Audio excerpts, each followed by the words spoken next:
अगर मैं आपसे कहूं सिर्फ इस एक अध्याय से बोर्ड में 10 से 15 अंक आसानी से प्राप्त कर सकते हैं, तो क्या आप इसे छोड़ेंगे? बिल्कुल नहीं। तो आज हम पढ़ने वाले हैं रासायनिक अपक्रिया एवं समीकरण। तो दोस्तों मान लीजिए आपके घर में दूध रखा हुआ है और अगर आपने उसमें नींबू डाल दिया तो क्या होगा? दूध फट जाएगा। और अगर दूध फट जाएगा तो क्या बन जाएगा? पनीर बन जाएगा। यही तो है रासायनिक अपक्रिया। तो चलिए समझते हैं। तो हमारा सबसे पहला टॉपिक है रासायनिक अपक्रिया, यानी वह अभिक्रिया जिसमें एक या एक से अधिक पदार्थ मिलकर नए पदार्थ का निर्माण करते हैं, उसे रासायनिक अपक्रिया कहते हैं। जैसे हमने एक पदार्थ ले लिया दूध और दूसरा पदार्थ ले लिया नींबू, इन दोनों ने रिएक्शन करके क्या बना दिया? पनीर। इसे ही बोलते हैं रासायनिक अपक्रिया। तो दोस्तों यह एग्जाम्पल हमारे समझने के लिए बहुत ही अच्छा उदाहरण था, इसलिए मैंने आपको समझाने के लिए लिखा कि हम अगर एक या एक से अधिक पदार्थ आपस में मिला दे और कोई नया पदार्थ बन जाए तो वो होता है हमारा रासायनिक अपक्रिया। लेकिन दोस्तों अगर हमें ज्यादा अच्छे मार्क्स लाने हैं तो हम क्या करेंगे? तो हम इस परिभाषा में इस उदाहरण का यूज करने वाले हैं, जो कि एनसीईआरटी का मोस्ट इंपॉर्टेंट उदाहरण है। तो दोस्तों क्या है इसका उदाहरण? तो अगर हम मैग्नीशियम रिबन को वायु में जलाने पर चमकदार सफेद लौ के साथ जलता है और सफेद चूड़ बनता है, जिसे हम लोग मैग्नीशियम ऑक्साइड भी बोलते हैं। ठीक है दोस्तों, और इस उदाहरण का हमने एक समीकरण के द्वारा भी समझाने की कोशिश की है। जैसे हमने मैग्नीशियम धातु को ऑक्सीजन के साथ रिएक्शन कराया तो हमारा क्या बन गया? Magnesium oxide. लेकिन दोस्तों ये रिएक्शन बैलेंस नहीं है, तो चलिए इसे बैलेंस कर लेते हैं। तो दोस्तों आपने देखा होगा बहुत सारे टीचर्स हैं जो समीकरण को बैलेंस करने के लिए अलग से वीडियोस बनाते रहते हैं, जबकि एक बहुत ही आसान बात है। आप देखिए कैसे समझ सकते हैं। तो देखिए दोस्तों यहाँ पर 2 ऑक्सीजन दिए हुए, यहाँ पर 1 ऑक्सीजन है। अगर हम 2 से इसमें गुणा कर देंगे तो इधर भी हो जाएगा 2 ऑक्सीजन। लेकिन अब इधर 2 मैग्नीशियम हो गया, तो चलिए 2 से मैग्नीशियम में भी गुणा कर देते हैं। अब हो गई रिएक्शन बैलेंस। अब इसकी विशेषताओं की बात करें, यानी कैसे पता चलेगा कि रासायनिक प्रक्रिया हो चुकी है। तो देखिए नया पदार्थ बनता है। देखिए दूध था और नींबू था, इन दोनों को जैसे मिला एक नया पदार्थ बना पनीर। दूसरा देखते हैं ऊर्जा का आदान प्रदान होता है, यानी एनर्जी जो है वो एक रूप से दूसरे रूप में परिवर्तित होती रहती है। तीसरा उदाहरण देखिए रंग में परिवर्तन हो सकता है, यानी इनके कलर भी बदल सकते हैं। जब रासायनिक प्रक्रिया हो जाएगी तो इनके कलर में भी परिवर्तन हो सकता है। और छेद भी बन सकता है, गाढ़ा गाढ़ा सा पदार्थ जम सकता है, या गंध में परिवर्तन हो सकता है, यानी इसकी महक बदल सकती है। ठीक है दोस्तों, तो इस टॉपिक के अकॉर्डिंग इतनी विशेषताएं काफी है। ठीक है दोस्तों, तो चलिए अब अगले टॉपिक की ओर चलते हैं। चलिए दोस्तों अब दूसरा टॉपिक दिया हुआ है रासायनिक समीकरण।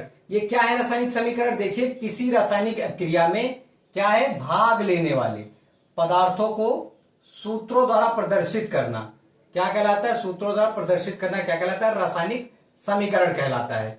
यानी कि कोई अपक्रिया में से भाग ले रहे हैं, जैसे कार्बन और ऑक्सीजन है, ये मिलकर क्या बना रहे? Carbon dioxide. अगर इन्हें हम सूत्रों द्वारा प्रदर्शित कर देंगे तो यही हो जाएगा हमारा रासायनिक समीकरण। तो चलिए देखिए कार्बन का प्रतीक क्या है? C प्लस था, प्लस लगा देंगे। ऑक्सीजन का प्रतीक क्या है? O2 और रिएक्शन वाला चिन्ह बना देते हैं। यहां पे दिया हुआ कार्बन डाइऑक्साइड, और कार्बन डाइऑक्साइड का प्रतीक क्या है? CO2।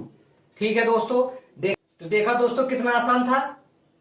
यानी कि किसी रासायनिक अपक्रिया में भाग लेने वाले पदार्थों को सूत्रों द्वारा प्रदर्शित करना रासायनिक समीकरण कहलाता है। जैसे कार्बन और ऑक्सीजन मिलकर कार्बन डाइऑक्साइड बना रहे थे, इन्हें सूत्रों द्वारा प्रदर्शित कर दिया गया, यही हो गया हमारा रासायनिक समीकरण। और आगे समझते हैं रासायनिक अपक्रिया में भाग लेने वाले पदार्थों को अभिकारक, यानी ये जो भाग ले रहे हैं क्या कहते हैं? अभिकारक कहते हैं। क्या कहते हैं? अभिकारक।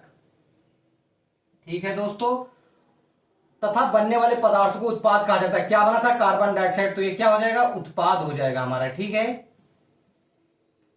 उसके बाद एक नोट देख लेते हैं, बहुत ही इंपॉर्टेंट बात है कि यदि अपक्रिया दोनों तरफ से हो तो उसे उत्क्रमणीय अपक्रिया कहा जाता है। यानी ये जो तीर एक ही तरफ का दिखा रहा है, अगर उधर से भी एक तीर होता है तो उसे क्या कहते हैं? उत्क्रमणीय कहते हैं।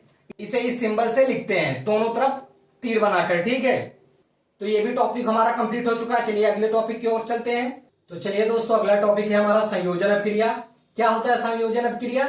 देखिए जब 2 या 2 से अधिक पदार्थ संयोग करके यानी कि मिलकर एकल उत्पाद का निर्माण करते हैं तो उस अपक्रिया को संयोजन अपक्रिया कहते हैं। तो देखिए 2 या 2 से अधिक कम से कम पदार्थ हो और जो उत्पाद बने वो एक ही उत्पाद बने तो उसे क्या बोलते हैं? संयोजन अपक्रिया। तो यहां पर आप देखिए यहाँ पे 2 पदार्थ थे, इन्होंने रिएक्शन किया और एक उत्पाद का निर्माण किया, तो उस अपक्रिया को क्या कहते हैं? संयोजन अपक्रिया कहते हैं। देखा दोस्तों कितना आसान था। चलिए उदाहरण की बात कर लेते हैं। जैसे मैग्नीशियम को ऑक्सीजन के साथ गर्म करने पर, देखिए दोस्तों ये जो सिंबल बना हुआ है ये गर्म करने का है। जब मैग्नीशियम को ऑक्सीजन साथ गर्म करते हैं तो क्या होता है? मैग्नीशियम ऑक्साइड बनता है। ये मैंने आपको पहले ही पढ़ाया है। लेकिन रिएक्शन बैलेंस नहीं, तो चलिए बैलेंस कर देते हैं। देखिए यहाँ पर 2 ऑक्सीजन दिया और यहाँ पर 1 ऑक्सीजन है, तो चलिए 2 से गुणा कर देंगे समीकरण में, तो 2 ऑक्सीजन उधर भी हो गए। लेकिन अब 2 मैग्नीशियम हो गए तो 2 से इधर भी गुणा कर देंगे, तो अब देखिए रिएक्शन हो गया बैलेंस। कैसे?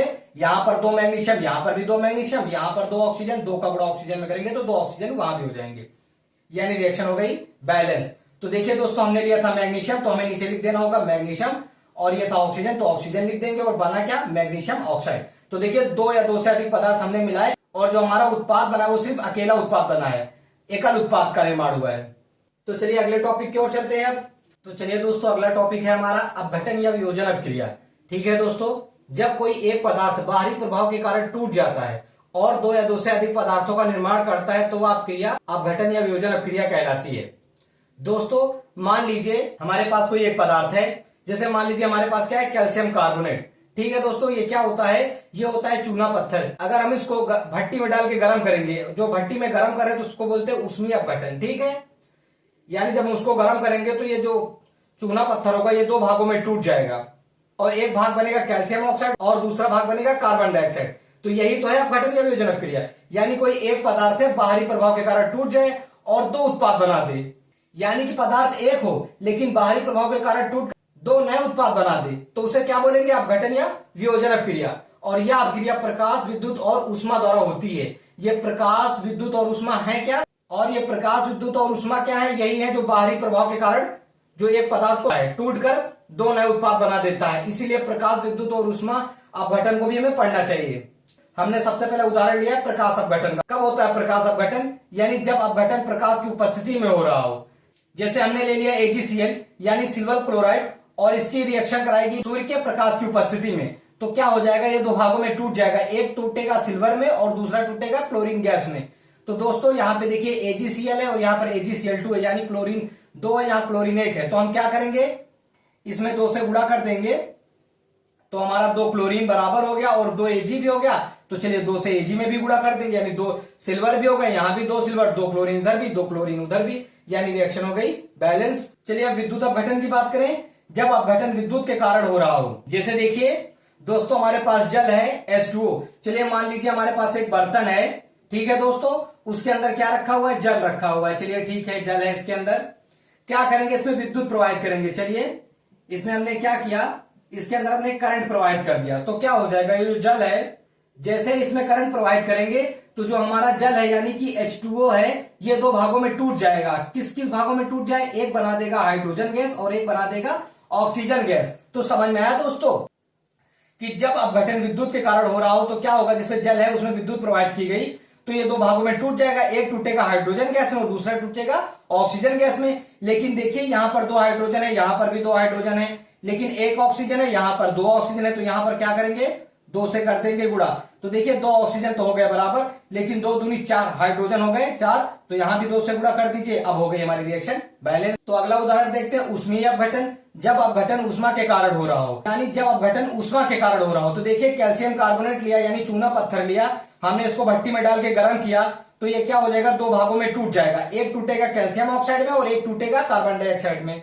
तो दोस्तों समझ में आया सबको? तो हमारा ये भी टॉपिक समाप्त होता है। चलिए अगले टॉपिक की ओर चलते हैं।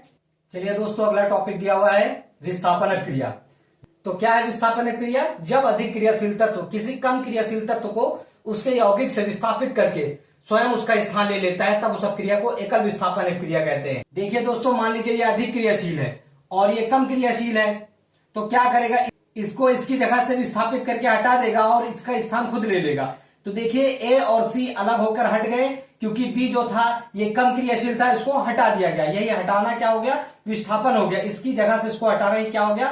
विस्थापन हो गया। तो मैंने क्या बताया कि अधिक क्रियाशील तत्व तो किसी कम क्रियाशील तत्व को उसके यौगिक से विस्थापित करके स्वयं उसका स्थान ले ले। देखिए कैसे इसने उसका स्थान ले लिया, यही क्या होता है? विस्थापन अपक्रिया। तो चलिए उदाहरण द्वारा समझते हैं। तो हमारे सामने एक उदाहरण दिया हुआ है।